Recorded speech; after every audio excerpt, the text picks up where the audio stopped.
that we were coming from Redemption Camp, that's the Redeem Camp along the Lagos-Ibadan Expressway. And as we were driving towards Lagos, we saw that military men asked some guys to lie down. I decided to ask our drivers to stop, ask everybody to calm down, to find out why they were doing this. It's the second time I was doing it. I was doing this. First was, of course, on our way to Abuja Airport. And what Senna did not tell you about the pilot we rescued, it happened to be a pilot, one of the presidential pilots. So he was going to work, and policemen said he was trying to block the convoy of the wife of the president. So I stopped and I said, what do you mean by the convoy? Why is it that the wife of the president didn't even have a convoy in the first place? And at any rate, in fighting this man here, you have left the job you are supposed to do. Yes. So this guy said to me, can you believe that I'm a pilot? I'm a pilot in the presidential fleet. He said they are supposed to even know me. He said, anyway, I was able to save the pilot. I even told him that I will follow him to the presidential side of the airport. He said, don't worry. But we rescued him. I think we have the video, but we never uploaded it. But today's zone was like, it was that part of me that just hate oppression. You know, how do you just ask? I think they asked about 6 guys to lie down. Hefty guys. Yeah, they were hefty guys though. And I got there. What is that? Okay, we are trying to, you know, as usual, I said in the first place, what is it that you are doing here? Oh, we're on our way to pick a big man. Who is the big man? He says our guy. We'll pick him later. So what exactly is their crime? Oh, they were driving too close to us. In the first place, how do you drive a Lagos-Ibadan Expressway when you're not close to the next? There's traffic, bumper to bumper. They're supposed to know. Lo and behold, before you knew it, they had all this. So I told them, ask them to even sit down first, because you are violating their dignity by asking them to lay. Another thing that is dangerous about what they're doing is that what if a trailer's brake fails and smash all the men who you have to lie down? They will run away, you know. And so beyond the part that we uploaded, they found out that somebody was filming them, or some of us were filming them, and they got upset and actually, you know, harassed our team members and crew members. But I insisted. I said, you know what, we are not deleting the video. You are in the public space. We paid for this uniform you are wearing. And the military police guy went ballistic. Oh, you know, and they started wanting to attack. So I called their boss. I said, you know, the uniform you are wearing is not, you know, any form of insulation against crimes that you are committing. You know what you are doing is illegal. If you feel that these people have committed an offense, take them to call the police to come and take them. It's not your job. This is part of why Boko Haram is waxing strong, because all of you are doing illegal jobs all over the place. You are, you know, overstepping your bounds. And they realized at that point that they were in trouble.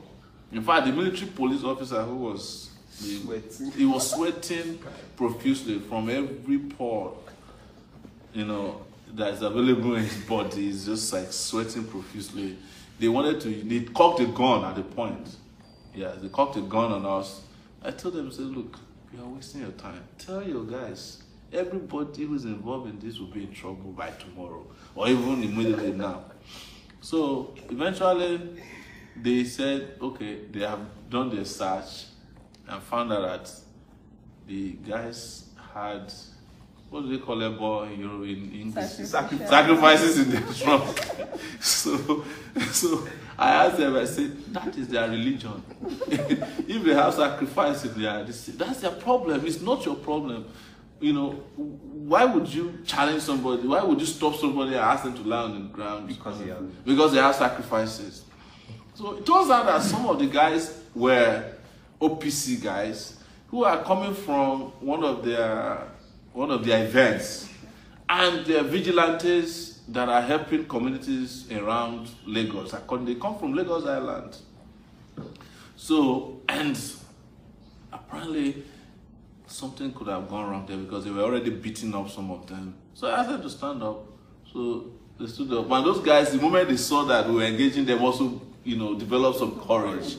And then their boss now started saying to them, well, you know, we are now, you know, if you know what we are going through, Nigeria is going down. I said, yes, Nigeria is going down because of your bosses. That's why you should support us to run this country. You should be with us in this fight, you know. But at that point, they were more worried about the video coming to the public space. And I made it very clear to them. I said, you can't do anything about the video. You should delete the video. So one of the soldiers had collected the video, the camera of one of our crew persons. So I made it clear to him. I said, you have just committed theft. You know, you're just stealing the phone of a Nigerian. I said, you see, you are the one escalating this problem now. That's what you have done. Go and bring back the phone and give me the access so that this guy can leave, or we take them to the police station.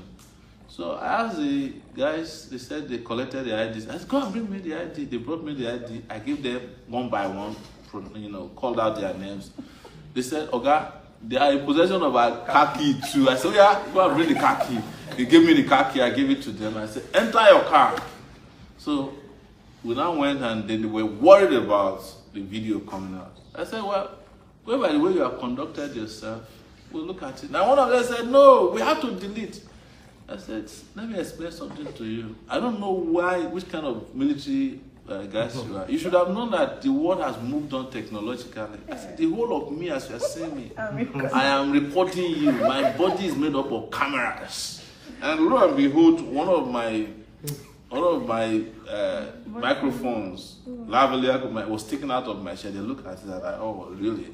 This guy is recording us. I said, the only way we can delete what happened today is to delete me.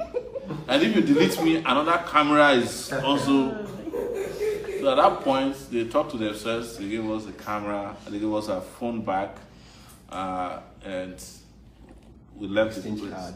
I gave them my card. I said, you can call me because I'm going to be the president of Nigeria next year.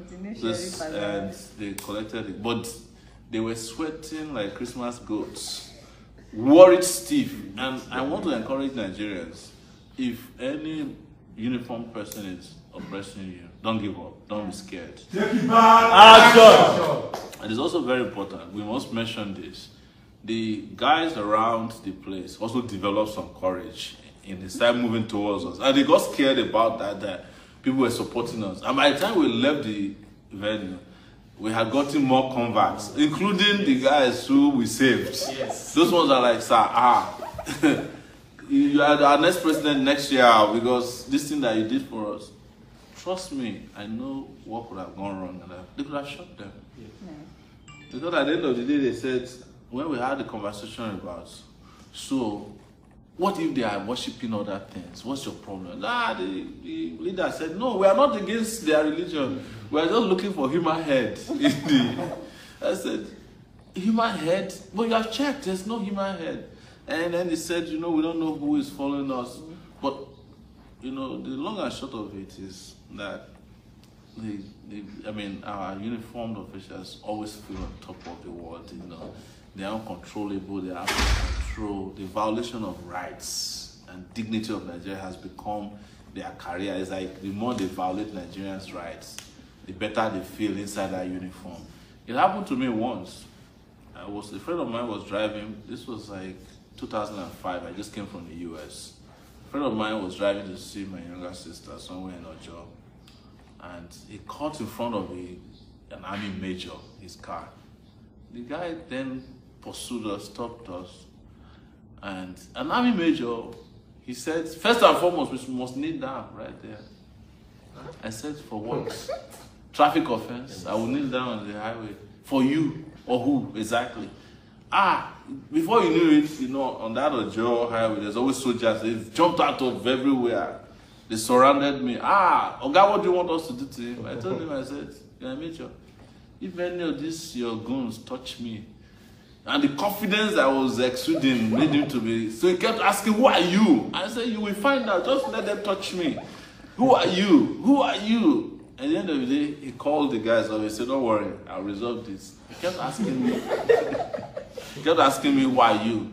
So I called him aside. I said, this is my name. I'm so person. I said, no wonder. So you are the investor of Lagos Union leader. No wonder you have this confidence. He said, but don't be demonstrating this confidence. And I said, I will. I will demonstrate it anywhere, because if I hadn't done it, your guys would have been beating me up and you run away. He said, but, you know, it's not beating me up, they would have taken me to the barrack. I said, you know that that is wrong. And this guy turned out to be a lawyer in the army. He even said he represented the Nigerian army in Oputa panel. And Neil Bamidele Aturu, they graduated from University of Benin together. He was like, he was at University of Benin. He knew somebody from, who was a former university. I think it was Aturu or Bamidele Opeyemi, who was a former NANS president. He said, I know him. You know, so I said, so why are you doing this? He said, well, you know, there are a lot of crazy people on the road, you know, we have to teach them lessons. I told him, I said, if you do this in the US, you will never wear uniform. In fact, you will never see sunshine again. Using your uniform to ask somebody, as if I knelt down on the highway. What would I, if a trailer came and ran me over, what would you do? You just enter your car and run away. Why would you be doing that? So sometimes power corrupts, and absolute power corrupts absolutely.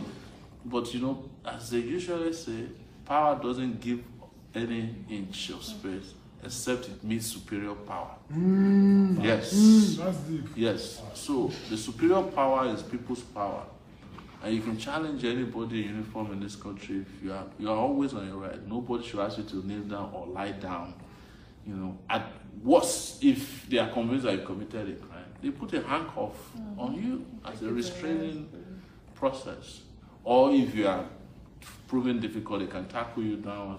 But they don't have a right to ask you to lie down, you know, humiliated. It's not done. That is why they were worried about being filmed, you know. And I tell you, the power of these handheld devices is probably the most important fundamental human right that we must protect now.